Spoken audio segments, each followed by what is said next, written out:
Welcome to the Athletic FC podcast with me, Akinwolere. What do Post Malone and Barcelona FC have in common? Well, neither of them are going to be playing at Camp Nou. So what's going on, and will this stadium ever be ready?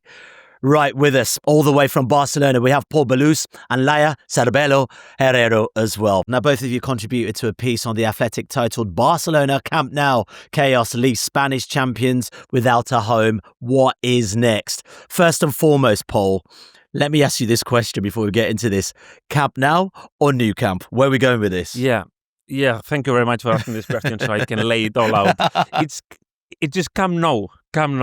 So that's a message to anyone who still says like no Camp. That's not right. That's not wrong. That's wrong. Basically, I'm not gonna say that it's orthographically wrong in Catalan because it's not. But the name of the stadium is Camp Nou. It's just how Barcelona branded it, and then media from other places just branded it as no Camp. I asked like some people that worked in Barcelona's history, and they sort of find the reasoning behind maybe just trying to mock like the club or just to mock the stadium a bit. But the reality is that the name is Camp Nou, and yeah, that's just a message just to lay it out to all of our listeners that we have to say Camp Nou, guys. All right, let's move on, because on Tuesday it was finally confirmed that Barcelona will play this weekend at home to Valencia at Estadi Johan Cruyff.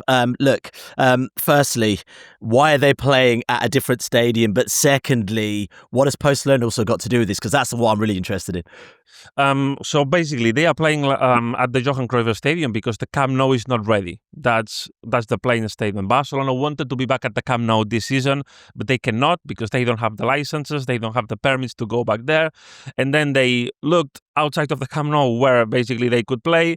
Of course, there's the stadium of Montjuic, which is they have been playing over the last couple of seasons, but they cannot be back to Montjuic basically because when they left last season, they announced that they were not be coming back, and the city council booked a stadium for other activities like gigs, like concerts, just activities that the city wants to do.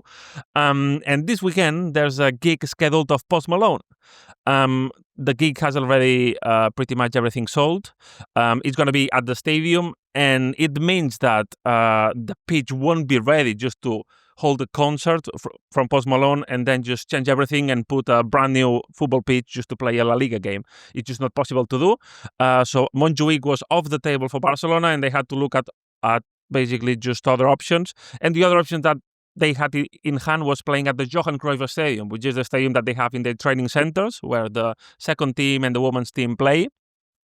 They had to make some small tweaks according to La Liga regulations to host the game in there, but they've done it. And the plan is that on Sunday, Valencia are going to be in a stadium with 6,000 seats, which is possibly going to be one of the lowest attendances in the history of La Liga. Wow, Laia, Barcelona's priorities, Post Malone or actual football? I mean, take us into this stadium. I've never been. The Johan Cruyff Stadium. What is the atmosphere like in there? 6,000 for a top team in La Liga doesn't seem like a lot. They are not a lot, but it's a pretty small stadium, as you can imagine, for the capacity it has. It's also pretty modern. It was inaugurated 6 years ago in 2019, so it's pretty new. And when you are inside, you can tell that it's a stadium built for the reserve team, the women's team, etc. I would say the atmosphere there is more family friendly, probably, than the Camp Nou, but maybe because of the teams they play there. Like the women's team, for example, has slightly different fan base than the men's team has. That's basically it. It is in the outskirts of Barcelona, in Sant Joan d'Espí, as Paul was mentioning, close to the training ground. So it's not a place made for holding La Liga games. So there is an anecdote. I think Barca has, in the history of La Liga, like the biggest attendance in a game. I think it was in the 90s, 125,000 people or something like that. And probably will have as well the lowest. So it's kind of funny that Barca has both sides of the records in La Liga attendance. We are just going after a record. Yeah, mate. that's what I'm trying to say. Just take a record before the season's even started, right? Like Paul, I mean, the idea, I think I was just reading in your piece that the idea was actually that they were going to hopefully go to Camp Nou and also play with a reduced seating of 27,000 capacity. Just break it down though. Like, why can't they actually be there? I know you've spoken about Post Malone and the pitch being sort of relayed in time won't happen, but why else is the delay? Is it construction? Is it, dare I say, is it Barcelona's PR? I mean, what's going on? It's just a compilation of things. There's of course a construction issue. All the accesses to the game, to the stadium, everything is just not ready. There's still everything, all the materials, all the infrastructure that the builders need to use basically to keep constructing in there. So Barca need to make sure that people can come in the stadium and come out safely, and that's not an easy thing to do and to guarantee, following all the permits from the city council and everything, because of course there's a security issue which is quite big here. Then if you speak to Barcelona, they are going to say that part of the delays have also been caused because during the process, especially at the start of the building process, they didn't have all the licenses to work as many hours as they wanted in the stadium. But yeah, then if you dig deeper, there's like reasonings on like companies being contracted to provide materials being basically broke, going bankrupt. So basically a lot of delays with the materials, with multiple providers. So that caused the delays as well. And yeah, as you mentioned, the plan that Barcelona has was just to return by stages with reduced capacities. This is still a plan. So basically, as soon as Barcelona can do it, they will follow that path. There are like four stages in that process. The first one, which when you speak to Barcelona, I mean, you have to take it with a pinch of salt. But when you speak to Barcelona, the first stage of this plan is just basically finished, they say, and it will allow the Camp Nou to hold 27k people. Then the second stage, it's gonna include 45k people. Then the third stage is going to rise up to 60,000 people. And then the final stage is basically going to be with the stadium pretty much all finished. So that's the process that Barcelona wants to follow. Right now, when you speak to the club, they expect to end the season playing with 60,000 people. But let's see where it goes from here, basically, because the work that started in summer 2023, the first expectations on timing were to be back on November 2024, and now we are in basically past summer 2025, and we are still not there. And people at the club say they cannot promise a day to be back, so it's a bit let's wait and see. But Barcelona still wanna push it as hard as they can just to play there as soon as possible. Okay, fair enough. I mean, I must also say that Barcelona aren't the only stadium who've been created that have had delays as well. So I know we're going in on Barca, but pretty much most modern stadiums have technically been delayed before they're opened. Laia, I wonder if there's a little conversation here about the players. Have you heard anything about whether or not they're disappointed they're not going to be able to play in Camp Nou this season, or at least the beginning of the season? Yeah, I mean, I wouldn't say that they don't care that much, but I think that's basically the case. I mean, all of them want to return to Camp Nou, but I don't think like this is like a mainly concern for them. I think they have bigger issues to be worried about, or to be thinking about, or to be focused. So yeah, I think basically that's the atmosphere inside the dressing room. Obviously, it depends on the age of the players. For example, Lamine Yamal knows that he's going to be playing there for decades if he wants to, or Pau Cubarsí.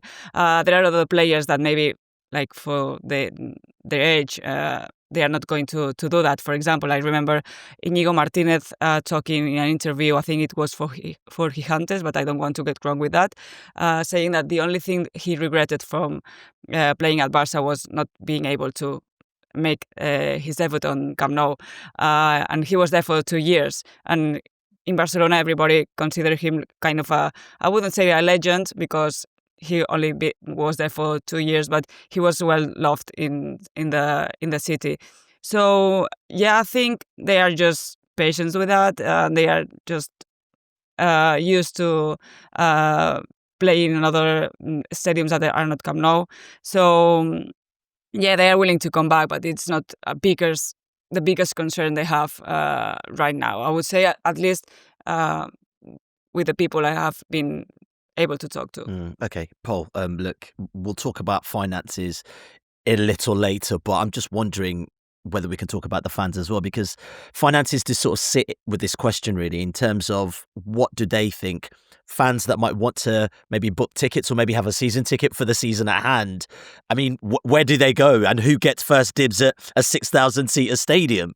Yeah, absolutely. That's not an ideal a scenario. Of course, all the fans would like to have a plan already laid out and just to know what they have to do to apply for a pass or not to apply, or where just to go or where not to go. Having said that, I don't think that fans would be that mad by having to play, let's say, another year at Montjuic. I think that people, in a way, got used to it. The fans that really wanted to go, they went. It's not as comfortable to go as the Camp Nou is, but in a way, they accepted that it's something that the club has to go through. What has created more frustration around the club is the communications policy and just the way that Barcelona has handled it, promising things that they were not able to deliver. And then this went accompanied by the lack of planning, the lack of announcing what to do in terms of the socios, of the members to renew their season cards. So that's not been great, but I wouldn't say that it's going to create trauma among the fans not playing at the Camp Nou, because they know that it's a huge infrastructure and that it's going to need time to be rebuilt and everything. Laia, can I just say though, I mean, of course we're talking about this weekend, fine, Barcelona might get that over the line, but you've still got the season at hand. But also, in addition to that, I think Barcelona kick off their Champions League campaign at home next month against PSG. They're going to have to get something sorted before that, surely. I don't think they know, because they have shown that they don't have they can't put a date for the return on the Camp Nou. At least that's what Ford has been saying these days, since we knew that Barcelona was not able to return to Camp Nou for the first La Liga home game. It's difficult to tell what will happen next, or where it's going to be played, like the Champions League this season, because I don't think Barca knows neither. So it's quite difficult to know what is going to happen. Montjuic is not available this weekend for a concert. This is not going to happen again till May, so maybe there's a chance that Barca can return to Montjuic. We could have the scenario of Barca having to play at Johan Cruyff. I don't think that is going to happen, but it could be a possibility as well. I think everything is a little bit messy right now in that aspect, and it's difficult to say what is going to happen. But for sure, Barca has to hold one game in the Camp Nou, one La Liga game in Camp Nou before the Champions League being able to be played there. Yeah, also, Laia, I'm just thinking, if the women's team play there, and also it's the reserve team play there, isn't there going to be a mixture, a congestion of games? Because the women's league also kicks off as well. So, I mean, how are they going to make it all work? I would like to think that this is going to only happen this weekend. So I don't think this is going to be a big issue for Barca, because it's only for the concert, for the Post Malone concert. So I don't think this is going to happen a lot this season, because as a plan B, I think Barca is going to be able to come back to Montjuic if they need it. But they are still saying that they want to return to Camp Nou as soon as possible. For more from the Athletic FC podcast, make sure you like and subscribe to the channel. We've got top journalists like David Ornstein, Matt Slater, Adam Crafton, Carl Anker, and plenty more through the entire season. Make sure you don't miss an episode of the Athletic FC. You can get it wherever you get your podcasts from.